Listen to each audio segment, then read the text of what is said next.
donde las reometrías son las técnicas experimentales para la medición de funciones reológicas. Nosotros vimos fenómenos viscoelásticos en polímeros en la última clase presencial teórica que tuvimos, y vemos que estas funciones materiales reológicas importantes para polímeros y para el procesamiento de polímeros eran la viscosidad y las diferencias de tensiones normales. Era muy importante poder medir experimentalmente estos parámetros para poder utilizar ecuaciones para el diseño de sistemas de procesamiento.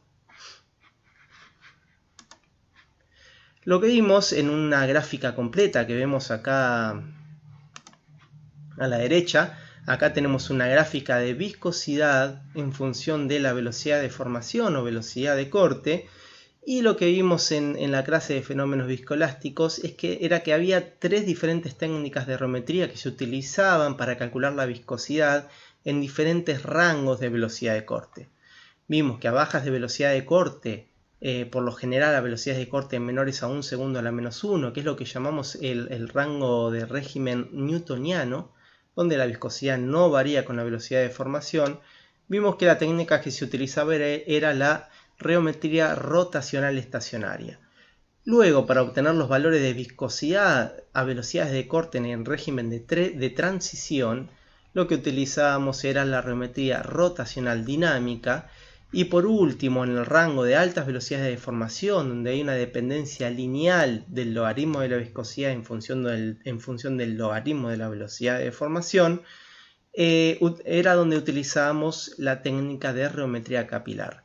Y por lo general en esta zona, en el final de la zona de transición y en toda la zona de tipo ley de la potencia, es donde se van a desarrollar los flujos del polímero en los diferentes sistemas de procesamiento que vamos a ver a lo largo de la cátedra.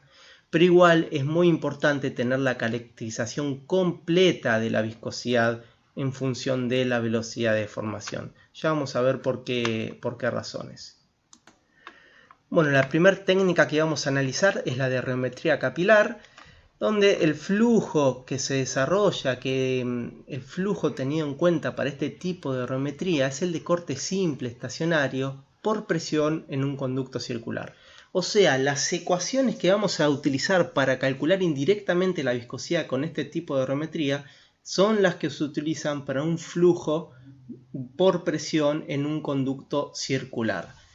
Este tipo de reometría se utiliza para calcular la viscosidad a velocidades de corte en el rango de tipo ley de la potencia, como les dije, por lo general entre 1 y 10.000 segundos a la menos 1. Y la forma de calcular la viscosidad con este tipo de reometría es indirecta, o sea, lo que hacemos es calcular la velocidad de corte o velocidad de formación en la pared del capilar. Calculamos también el esfuerzo de corte en la pared del capilar, y a partir del cociente de estos calculamos de manera indirecta la viscosidad para dicha velocidad de corte.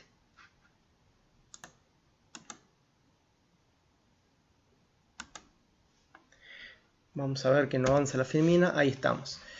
Bueno, esta es una foto del reómetro capilar que disponemos en el INTEMA, que tenemos en el INTEMA. Es un equipo muy robusto, otorga resultados muy confiables y repetitivos, y consta de las siguientes partes. Se tienen dos pistones, que son los que vemos acá, pistón 1 y pistón 2. Estos orificios que vemos acá abajo, ¿sí?, es lo que llamamos los orificios de entrada al reservorio de polímero. Acá lo que tenemos acá abajo es el barril de calentamiento. O sea, en el barril de calentamiento lo que hacemos es mantener al polímero a la temperatura a la cual queremos calcular la viscosidad dentro del reservorio y a través de los capilares. Estos son los capilares cilíndricos que se utilizan, son de 1 milímetro de diámetro, y tenemos capilares de 5 y 20 milímetros de longitud. Ya vamos a ver por qué tenemos que utilizar dos capilares y por qué no se puede calcular la viscosidad con un solo capilar. Por lo tanto, bueno, este es el equipo que se utiliza para calcular la viscosidad en función de la velocidad de formación por reometría capilar.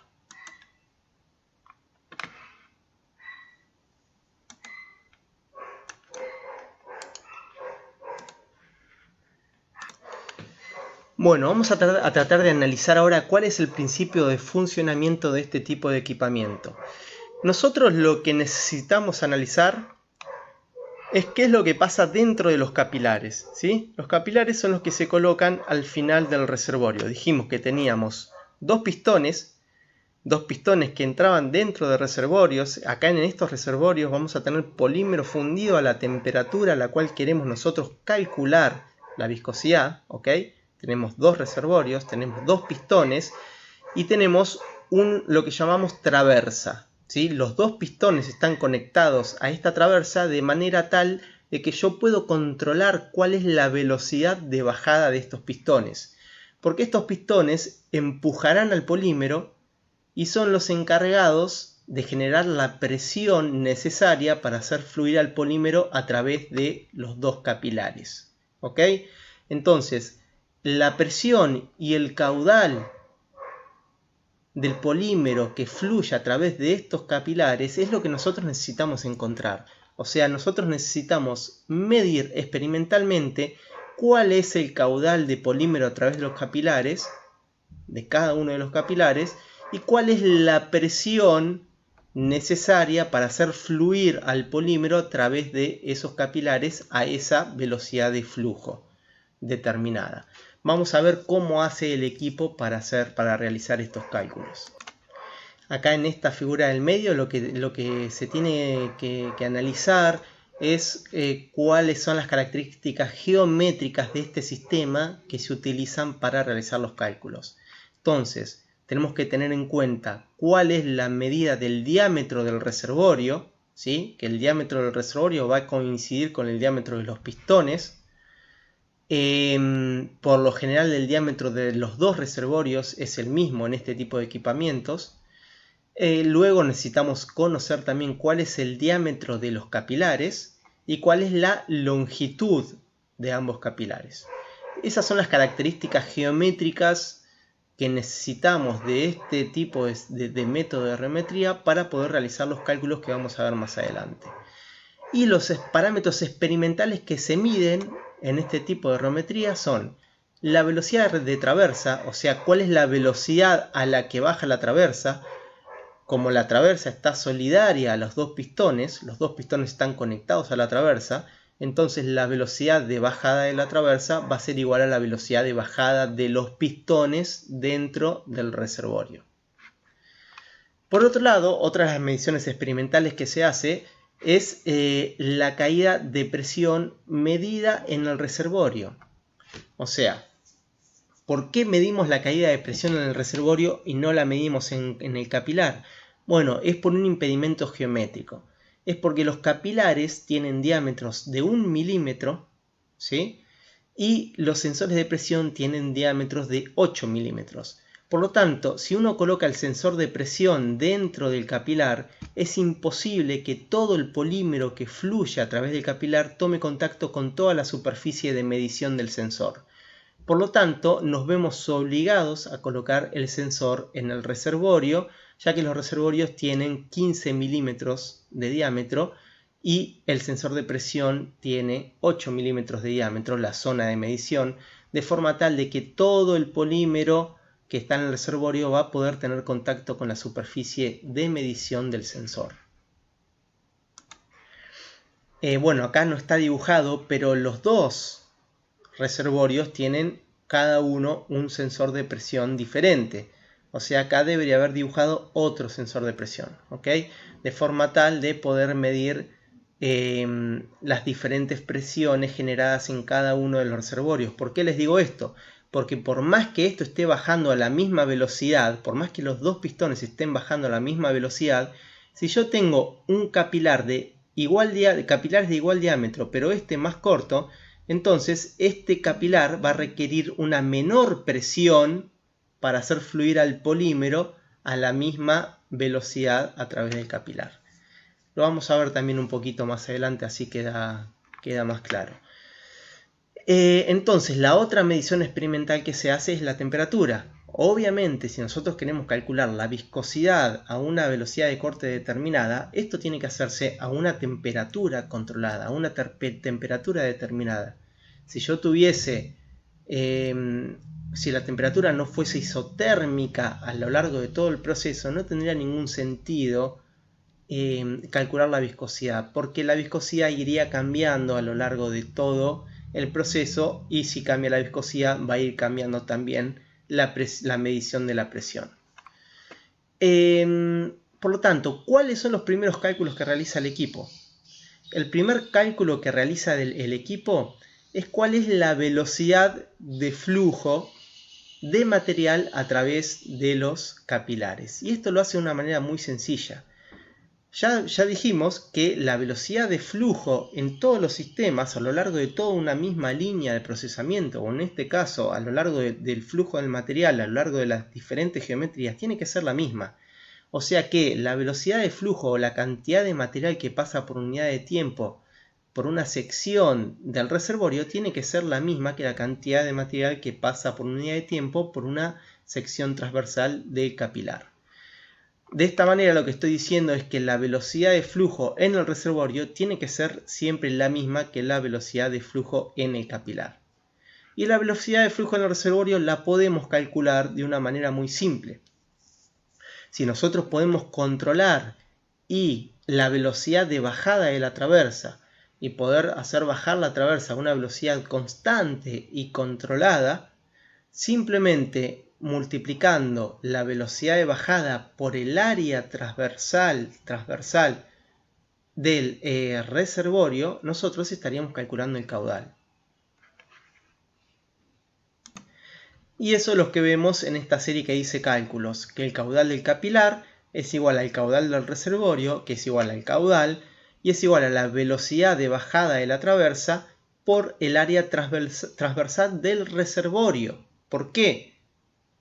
Porque en muchos casos, al hacer las cuentas en años anteriores, acá ponen el área transversal del capilar, y no es el área transversal del capilar, es del reservorio, porque lo que nosotros conocemos es cuál es la velocidad de bajada de los pistones.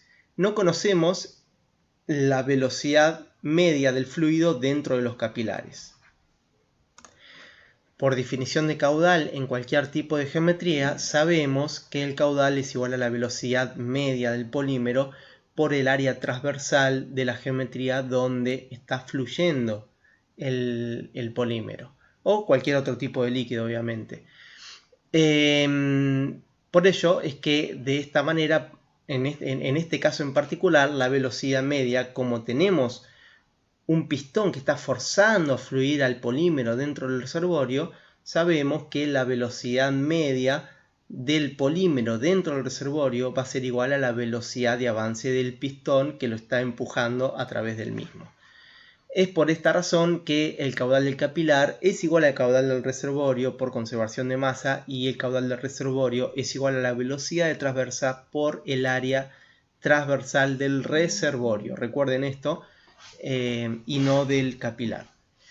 Y por último, la siguiente cuenta que realiza el equipo es el cálculo de la velocidad de corte en la pared del capilar considerando el fluido como newtoniano. ¿Sí? ¿Por qué? Porque tenemos todos los datos para hacerlo. Tenemos por un lado el caudal, calculado de esta manera, como la velocidad transversa por el área transversal del reservorio, y la velocidad de corte calculada en la pared del capilar. Ahora estamos hablando del capilar y no del reservorio.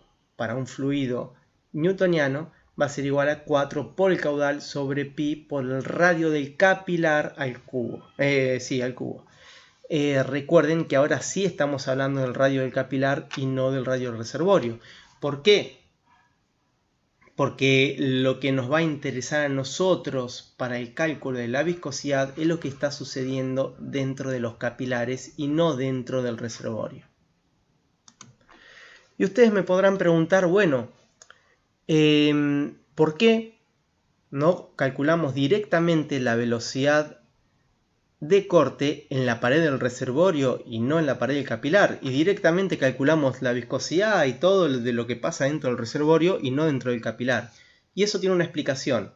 Y es que si nosotros no tuviésemos el capilar, puesto a la salida, no tendríamos ninguna restricción para el flujo de polímero que es arrastrado dentro del reservorio. Y si no tenemos ninguna restricción para el flujo del polímero en el reservorio, entonces la caída de presión acá medida sería 0. Y si la caída de presión medida es 0, y acá vemos en las ecuaciones que si la caída de presión es 0, entonces el esfuerzo de corte en la pared es 0 y por lo tanto la viscosidad sería 0. Por lo tanto, sí o sí necesitamos, vamos a pasar de filmina, sí o sí necesitamos poner una restricción a la salida del reservorio. Y además, si no pusiéramos una restricción a la salida del reservorio, cuando hagan los cálculos se van a dar cuenta que la velocidad de formación dentro del reservorio es muy baja. Por lo tanto, estaríamos muy atrás de la zona de régimen de tipo ley de la potencia. Bien, continuamos. Pero ¿qué sucede? Vamos a establecer la analogía de este dibujo, ¿sí? Recuerden que tenemos el reservorio, tenemos el capilar y ahora lo que hacemos, en vez de ponerlo vertical a ese dibujo, lo ponemos horizontal. Y vamos a ver cómo es la evolución, el perfil de presión a lo largo de todo el sistema, de todo el riómetro. Recuerden que nosotros colocábamos el sensor de presión en el reservorio antes de la entrada del capilar. Este punto que vemos acá es el punto que llamamos como entrada al capilar, ¿sí? Este punto que vemos acá es la zona donde está colocado el sensor de presión, ¿ok? Y vamos a tener también el punto de finalización del cabezal, o sea, donde sale el polímero fuera del capilar, perdón. Recuerden que dijimos que en este tipo de reometría nosotros no podemos colocar el sensor de presión dentro del capilar porque tenemos una restricción geométrica. Los capilares tienen 1 milímetro de diámetro y los sensores de presión, la zona de medición del sensor de presión tiene 8 milímetros de diámetro. Por lo tanto, es imposible colocar este sensor de presión dentro del capilar y que todo el polímero que esté fluyendo dentro del capilar tenga contacto con el sensor de presión. Por esa razón es que es imposible colocar el sensor de presión dentro del capilar. Y bueno, y ustedes se pueden preguntar por qué sería útil colocar el sensor de presión dentro del capilar. Y esto es porque para poder calcular el esfuerzo de corte dentro del capilar, recuerden que la ecuación para flujo por presión en un conducto circular para el esfuerzo de corte es la misma para un fluido newtoniano que para un fluido tipo ley de la potencia. Por lo tanto, para yo poder calcular el esfuerzo de corte, que es el esfuerzo de corte en la pared del capilar, que es el que después vamos a utilizar para el cálculo de la viscosidad, necesito conocer cuál es la caída de presión para un capilar de un determinado radio y una determinada longitud. Por lo tanto, supongamos que pudiésemos colocar el sensor de presión en esta posición L1, ¿sí? En esta ecuación, lo que haríamos es utilizar justamente el valor de presión leído por el sensor de presión colocado en esa posición. Utilizamos el diámetro del capilar y utilizamos la longitud del capilar, que en este caso sería LC menos L1. ¿Ok? O sea, la longitud de capilar que nosotros utilizaríamos sería esta, LC menos L1. Y ahí no tendríamos que realizar ninguna corrección, porque ese valor de caída de presión que estaríamos calculando va a ser el correspondiente para el capilar que estemos utilizando. Pero como dijimos, por restricciones geométricas no podemos colocar el sensor de presión en esta posición y tenemos que colocarlo sí o sí en el reservorio. Entonces nos estamos perdiendo de qué es lo que pasa en esta zona, ¿sí? ¿Qué es lo que pasa con el flujo del material al encontrarse con esta contracción y qué es lo que pasa con el flujo de material en este trayecto, ¿okay? Y todo eso hay que tenerlo en cuenta, ya vamos a ver por qué. Bueno, entonces para poder encontrar cómo calcular o cómo medir la caída de presión solo en el capilar, en la longitud de todo el capilar, que sería LC, tenemos que entender qué es lo que sucede con la presión a lo largo de todo el sistema, en el reservorio, en la contracción y en el capilar, ¿sí? Bueno, si analizamos la caída de presión en el reservorio, es bastante simple poder deducir que tenemos una caída de presión lineal, como predice, por ejemplo, la ecuación de Hagen-Poiseuille para el flujo por presión en un conducto circular, ¿sí? Entonces tenemos una caída de presión lineal en el reservorio. Pero ¿qué pasa? El sensor de presión está ubicado antes de la entrada al capilar. Esta es la entrada del capilar. El sensor de presión está ubicado en esta posición. Por lo tanto, tenemos un valor de presión que está midiendo el sensor y que no corresponde a la caída de presión pura en el capilar. ¿Ok? Ese valor de caída de presión es el que llamamos caída de presión en el reservorio, ¿sí? Y es el que se origina por el flujo del polímero desde la posición de medición del sensor hasta la entrada del capilar. Después tenemos otra caída de presión adicional, que es lo que llamamos caída de presión a la entrada, y es la caída de presión que le da mayor error al cálculo de caída de presión en el capilar. ¿Ok? ¿Por qué? Esta caída de presión en la entrada se origina porque hay que aplicar mayor fuerza para hacer pasar al polímero a través de la contracción entre el reservorio y el capilar. Recordemos que el reservorio tiene unos 15 milímetros de diámetro y el capilar tiene 1 milímetro de diámetro. Por lo tanto, esta contracción para el flujo del material, para la entrada del material al capilar, origina una caída de presión adicional. Y esta caída de presión también es medida por este sensor de presión. Por lo tanto, esa caída de presión debería restarse a la caída de presión propia del capilar. Esa caída de presión es lo que llamamos caída de presión de entrada o caída de presión en exceso. Luego tenemos la caída de presión que nosotros necesitamos para hacer nuestros cálculos, que es la caída de presión en el capilar, ¿ok? Que nuevamente es una caída de presión lineal con la distancia dentro del capilar y es lo que predice justamente la ecuación de Hagen-Poiseuille. Y ese es el valor real de caída de presión que nosotros necesitamos. Pero nuestro sensor de presión no solo va a medir esta caída de presión en el capilar, sino que también va a medir la caída de presión de entrada o de exceso y la caída de presión en el reservorio. Y también va a medir lo que llamamos caída de presión a la salida.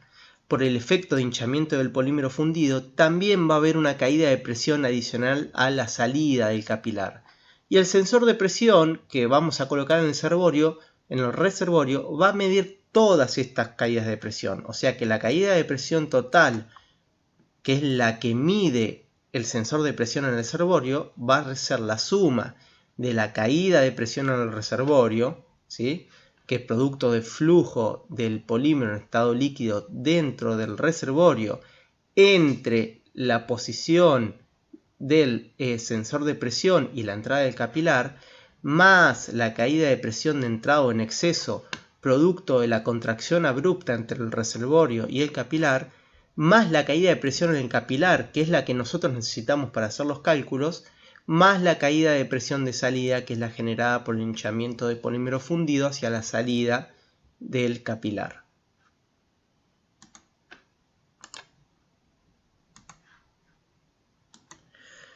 Bueno, entonces la pregunta es, ¿cómo hacemos a partir de esta caída de presión total, que es la suma de todas estas caídas de presiones a lo largo de las diferentes zonas? ¿Cómo hacemos para quedarnos solo con la caída de presión en el capilar? Bueno, en primer lugar lo que tenemos que tener en cuenta es que podemos despreciar la caída de presión en el reservorio frente a la caída de presión en el capilar. si analizamos la ecuación de Hagen-Poiseuille, vamos a ver que la caída de presión es directamente proporcional al cociente entre la longitud de la zona entre la longitud del capilar o del reservorio y el diámetro del reservorio, y si hacemos el cociente de estos dos, vemos que es mucho menor la influencia de la caída de presión en el reservorio con respecto a la caída de presión en el capilar. De esta manera podemos despreciar la caída de presión en el reservorio, y esto es principalmente porque el diámetro del reservorio es mucho más grande, es del orden de un orden de magnitud mayor que el diámetro del capilar. Y eso hace, como está el cubo, hace que la caída de presión justamente en el reservorio sea insignificativamente menor a la caída de presión en el capilar. Y por eso es que podemos despreciar la caída de presión en el reservorio frente a la caída de presión en el capilar. Bueno, estudios científicos también han demostrado que la caída de presión a la salida es despreciable frente a la caída de presión en el capilar. Por lo tanto, nos quedamos con la caída de presión a la entrada producto de la contracción, que también necesitamos deshacernos de alguna manera de este valor, y la caída de presión en el capilar.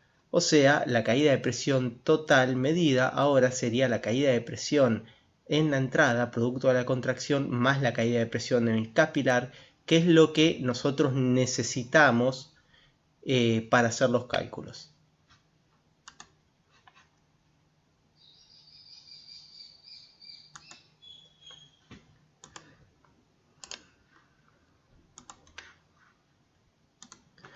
Entonces, justamente para poder corregir ese valor de caída de presión total y poder restarle la caída de presión en exceso producto de la contracción a la entrada del capilar, es que se hace uso de lo que llamamos corrección de Bagley. Entonces, para realizar la corrección de Bagley, lo que se hace es para dos capilares diferentes, ¿sí? Capilar, no voy a decir qué número de capilares cada uno, ustedes van a tener que analizar después cuál de estos capilares es más largo, los dos tienen el mismo diámetro, y ustedes me deberían decir cuál es el capilar 1, que es el más largo, y cuál es el capilar 2. Entonces lo que se hace es para cada uno de estos capilares se hacen mediciones de la caída de presión total, o sea, medida en el reservorio, en esta posición y en esta posición. Recuerden que en este dibujo falta otro sensor de presión, en función del caudal, ¿sí? ¿Y qué es lo que se hace experimentalmente?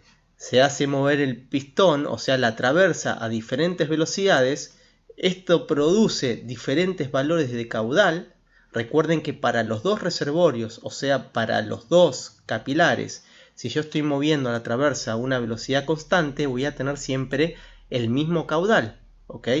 Porque el caudal va a depender solo del diámetro del reservorio, y en los dos tipos de geometría tengo el mismo diámetro de reservorio, y lo único que cambia en los dos tipos en los dos esquemas es la longitud del capilar. Por lo tanto, yo muevo a una velocidad constante, obtengo uno de los puntos, ¿sí? Porque mido la presión en uno de los capilares, la mido en el otro, y obtengo este punto y este punto. Ustedes me van a decir luego cuál es el correspondiente al capilar 1 y cuál es el correspondiente al capilar 2. Luego hago mover la traversa a una velocidad mayor. Al hacerla mover a una velocidad mayor, voy a pasar a un nuevo valor de caudal. Voy a medir el nuevo valor de presión para esos caudales y tengo los nuevos dos puntos para cada uno de los capilares, ¿sí?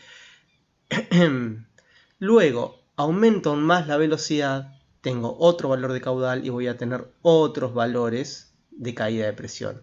Obviamente, al aumentar el caudal, lo que voy a ver es que voy a tener un aumento de la presión en cada uno de los capilares. Ahora, ¿por qué este incremento de la presión al aumentar el caudal no es lineal? Porque lo que nos predice la ecuación de Hagen-Poiseuille es una dependencia lineal de la caída de presión con el caudal en un conducto circular. Y lo que vemos en este caso es que no tenemos una dependencia lineal, ¿sí? Sino que va aplanándose la curva.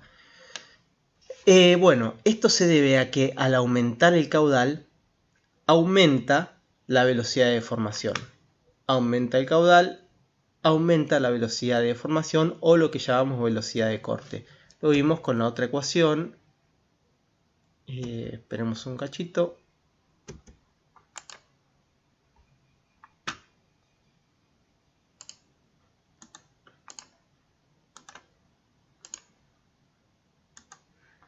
¿Sí? Acá vemos, para un fluido newtoniano, ¿sí? Al aumentar el caudal, como mantengo constante siempre el radio del capilar, aumenta la velocidad de deformación. Entonces, si al aumentar el caudal aumenta la velocidad de deformación, lo que sucede con ese fluido dentro del reservorio y dentro del capilar, lo que sucede con ese fluido es que está disminuyendo su viscosidad. Es un fluido pseudoplástico. Por lo tanto, al aumentar el caudal, aumenta la velocidad de deformación, disminuye la viscosidad.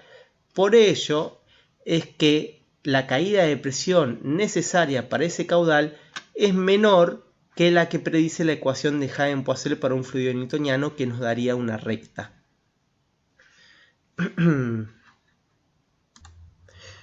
Bueno, entonces ya pensaron cuál curva corresponde al capilar 1 y cuál curva corresponde al capilar 2. Les dejo unos segundos. Y bueno, es lógico que si ambos capilares tienen el mismo diámetro, la curva de mayor caída de presión para un mismo valor de caudal tiene que ser la correspondiente al capilar más largo, ¿sí? Porque si tenemos un capilar con mayor con igual diámetro y mayor longitud, para hacerlo fluir a la misma velocidad de flujo, para hacer salir a la misma cantidad de material por unidad de tiempo a través de ese capilar, voy a tener que aplicar una mayor presión, ¿sí? Una mayor presión. Y eso se traduce en que va a haber una mayor caída de presión a través del capilar. O sea que la presión medida en este punto, para este capilar, que es el más largo, va a ser mayor a la presión medida en este punto, para este capilar que es el más corto. Y recuerden que la caída de presión es la diferencia entre la presión medida en este punto y la presión atmosférica, que es a la salida del capilar. Por lo tanto, si para un mismo caudal tenemos una mayor caída de presión, significa que estamos en presencia del capilar 1 para la curva de arriba y el capilar 2 para la curva de abajo, que es el más corto. Ahora bien, lo que les muestro acá es lo que se denomina las curvas de Bagley. ¿Qué es lo que hacemos? Entonces, lo que hacemos es redibujar de otra manera las curvas que obtuvimos experimentalmente. Esto es lo que se obtiene experimentalmente. O sea, utilizamos los valores de esta curva, agarramos para un mismo valor de caudal, lo que hacemos es dibujar la caída de presión en función de la relación L sobre D, ¿sí? Que es esto lo que está hecho acá adelante. Tenemos caída de presión total en función de L sobre D. En este caso tenemos el L sobre D de 8 y el L sobre D de 20, ¿okay? Que son los dos capilares. ¿Okay? Teníamos L sobre D, longitud de capilar sobre diámetro de capilar igual a 8, y longitud de capilar sobre diámetro de capilar igual a 20. Y tenemos caída de presión total. Y tenemos caudal. Y es eso lo que dibujamos acá. Ahora lo dibujamos de otra manera. Tenemos caída de presión total en función de la relación L sobre D. Para los diferentes valores de caudal que nosotros elijamos. O sea, según la cantidad de valores de caudal que elijamos, es la cantidad de valores de viscosidad que vamos a poder después calcular. ¿Qué es lo mínimo que tenemos que hacer? Lo mínimo que tenemos que hacer es agarrar valores de caudal en el máximo rango posible. O sea, agarrar el menor valor de caudal en que tenemos datos y el mayor valor de caudal en que tenemos datos. y después elegir 4 o 5 puntos en el medio. ¿Por qué? Porque eso nos va a permitir calcular la viscosidad para este valor de velocidad de corte, el correspondiente para este caudal, y este valor de velocidad de corte, que es el valor de velocidad de corte más grande que pudimos obtener con nuestra técnica reométrica. Entonces, si se fijan, acá se obtuvieron valores de caída de presión total en función de L sobre D. Se obtienen 2 puntos para cada valor de caudal, que es lo lógico, ¿sí? Para cada valor de caudal tenemos un punto, 2 puntos. Entonces se construyen rectas, se hacen una aproximación de rectas. Obviamente que va a aproximar perfecto una recta porque tenemos solo 2 puntos. Entonces esto es lo que denominamos curvas de Bagley. ¿Y por qué son muy importantes? Porque lo que observó Bagley es que cuando nosotros acá estamos tomando solo el caso de la curva para caudal igual a 0.05, que vemos que es la curva de acá abajo, la recta de acá abajo, ¿sí? Tenemos la recta correspondiente al caudal igual a 0.05, tenemos una ecuación para esa recta, ¿sí? Donde de delta P total en función de L sobre D, y lo que hacemos es ponerla en más grande acá para analizar un poquito mejor. ¿Qué es lo que pasa? Cuando nosotros extrapolamos esta recta al valor de L sobre D igual a 0, vemos que la caída de presión no da 0, ¿sí? ¿Qué significa físicamente extrapolar esta recta a un valor de L sobre D igual a 0? Físicamente significa que nosotros no tenemos capilar a la salida, ¿ok? O sea que no hay ninguna restricción para el flujo de polímero a través del reservorio. Y ya dijimos que si no hay ninguna restricción para el flujo de polímero a través del reservorio, entonces la caída de presión debería ser 0, ¿ok? Si nosotros ponemos una restricción, ahí sí comienza a haber un incremento de la presión, ¿sí? Porque tenemos que forzar al material a pasar a través de este capilar más angosto y a través de esta contracción. Pero si nosotros no tuviésemos un capilar, no tendríamos ninguna restricción, por lo tanto la caída de presión debería ser 0.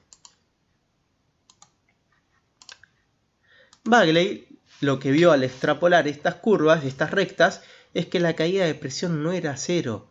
Y si la caída de presión no era 0 para un capilar con longitud 0, significa que ese valor de caída de presión es el valor de caída de presión en exceso producto de la contracción a la entrada del capilar.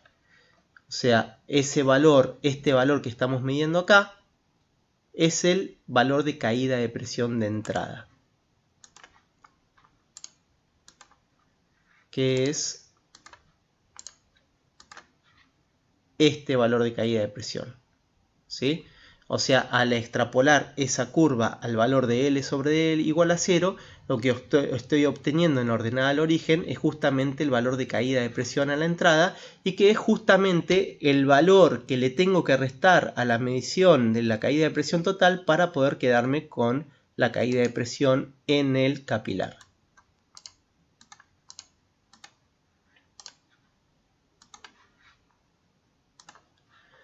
Y justamente lo que vemos acá, para este valor de caudal que dijimos de 0.05, también teníamos la ecuación de esta recta. La ecuación de esta recta es de caída de presión total en función de L sobre D.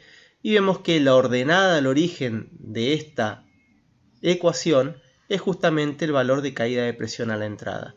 Por lo tanto, lo único que tenemos que hacer para calcular la caída de presión real para este valor de caudal es restarle al valor de caída de presión total este valor de caída de presión en la entrada. Por lo tanto, para cada una de estas, vamos a ir atrás de nuevo, para cada una de estas rectas vamos a poder identificar 3 puntos. Acá hay un error, vamos a ver que esta R en realidad debería ser una C. A ver, vamos a ver si podemos salir de la de la diapositiva.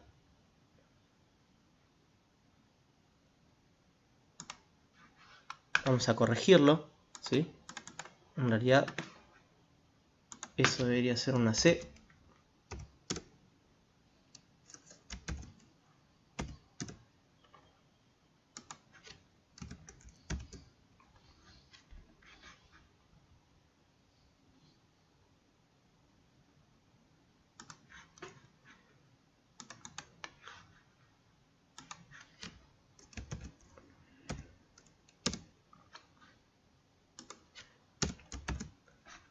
Bueno, regresamos. Bueno, entonces decíamos que para cada una de esas rectas voy a tener 3 puntos, ¿ok? Voy a tener el punto 1, que va a corresponder al valor de caída de presión en la entrada o caída de presión en exceso, y un valor de L sobre D igual a 0, ¿ok?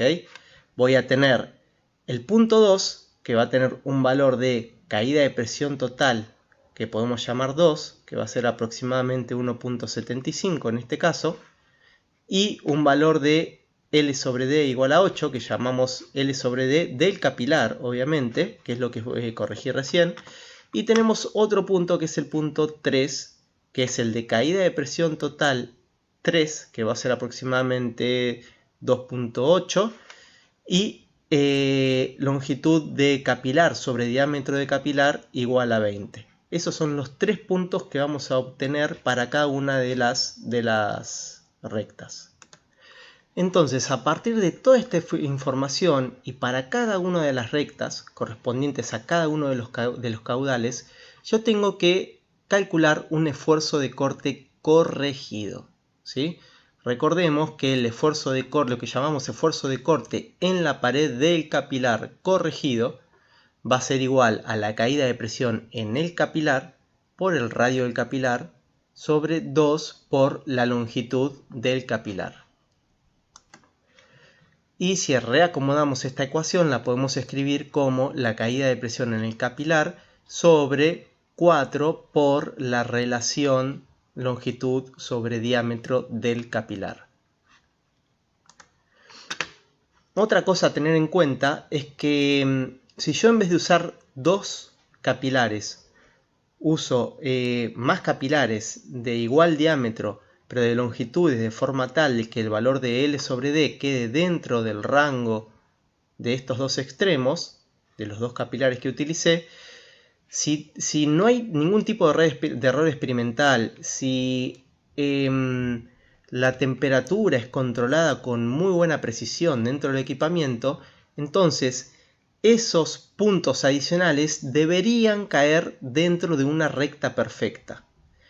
¿Qué pasa? Y si esos puntos caen dentro de una recta perfecta, entonces cuando yo calculo el esfuerzo de corte corregido para cada uno de esos puntos, o sea, el esfuerzo de corte corregido para cada uno de esos puntos se va a calcular con la caída de presión del capilar correspondiente a la caída de presión total de cada uno de los puntos sobre la relación L sobre D de cada uno de los puntos. Entonces nos vamos a dar cuenta que este valor, caída de presión en el capilar sobre L sobre D, para todos los puntos va a ser el mismo, lo cual es lógico, porque para cada valor de caudal, o sea, para cada valor de velocidad de corte, tiene que haber un solo valor de esfuerzo de corte. Esto significa que con cada una de estas rectas yo voy a calcular un solo valor de viscosidad, ¿ok? No puedo tener para un mismo caudal o una misma velocidad de deformación diferentes valores de esfuerzo de corte. Entonces,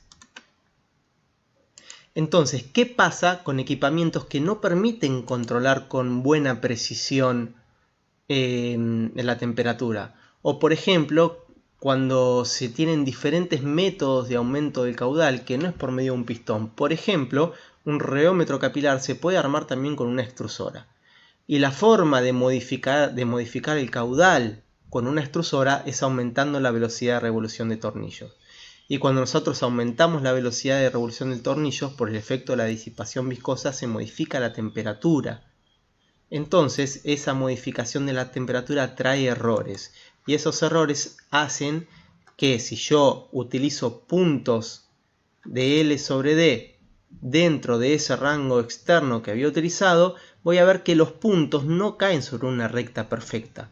Entonces, para minimizar el error en este tipo de equipamientos que tienen un error experimental por ejemplo, el mal control de la temperatura, ahí sí se aconseja utilizar varios valores de L sobre D para construir cada curva.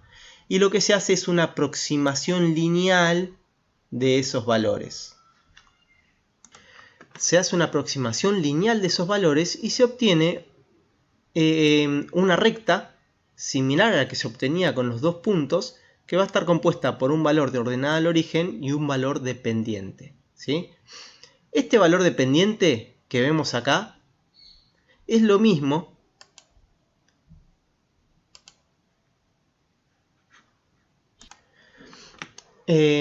bueno, decía que este valor dependiente que vemos acá se puede calcular como el delta P total en forma genérica, pensemos en forma genérica, como el delta P total menos el delta P en exceso para cualquier punto sobre el L sobre D de cualquier punto.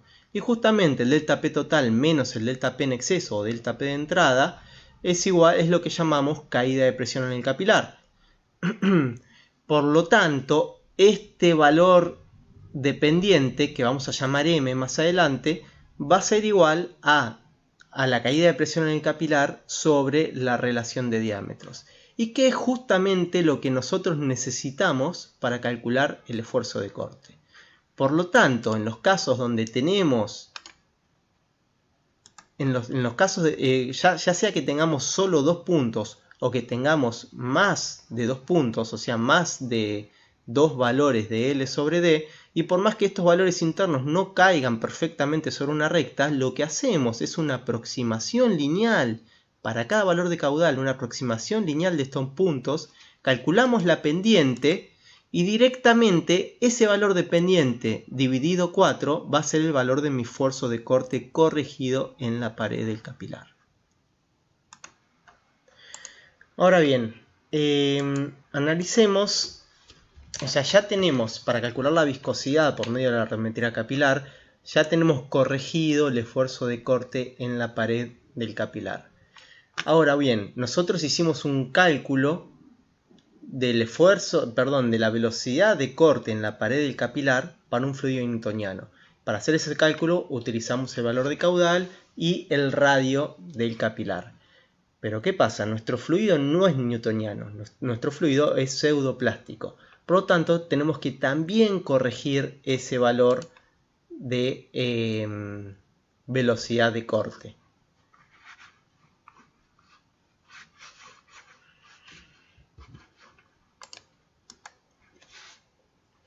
Como les dije, nosotros hicimos el cálculo de la velocidad de corte considerando el fluido como newtoniano. ¿Por qué? Porque tenemos el valor de caudal, tenemos el radio del capilar.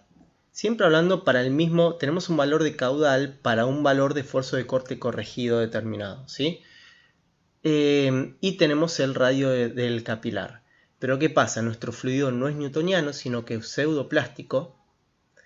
Por lo tanto, los perfiles de velocidad, acá vemos el perfil de velocidad para un newtoniano y para un pseudoplástico. O sea, vemos que el perfil de velocidad para el pseudoplástico se aplana.